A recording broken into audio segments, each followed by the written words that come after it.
నేను ఆదిపట్ల ఎస్ఐని. ఈరోజు మన దగ్గరికి మాతృదేవోభవ ఫౌండేషన్ సంబంధించినటువంటి ఫౌండర్ గిరి గారు ఇక్కడ ఉన్నారు.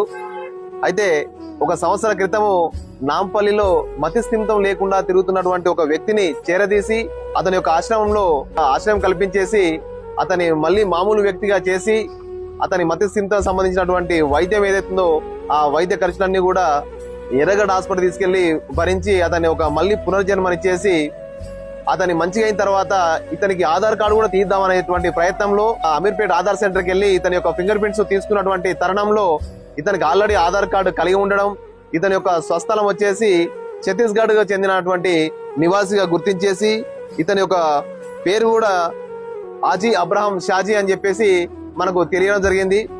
ఆ తర్వాత తెలుసుకున్న తర్వాత ఇతని యొక్క బంధువులు ఎవరు అని చెప్పేసి చూస్తే వాళ్ళ తల్లి రజనీ అబ్రహం గారిని ఈ రోజు Adibatla police station Rachakonda commissionerate ఇక్కడికి పిలిపించేసి ఇక్కడ ఆదిపట్ల పోలీసు వారి సమక్షంలో మరి వాళ్ళ యొక్క తల్లికి అప్పగించడం జరుగుతా ఉంది. నిజంగా ఇలాంటి బృహత్తరమైనటువంటి కార్యక్రమం చేస్తున్నటువంటి గిరి గారికి మా యొక్క ఆదిపట్ల పోలీస్ స్టేషన్ మరియు రాచకొండ తెలంగాణ పోలీస్ తరఫున కృతజ్ఞతలు తెలుపుతా ఉన్నాము.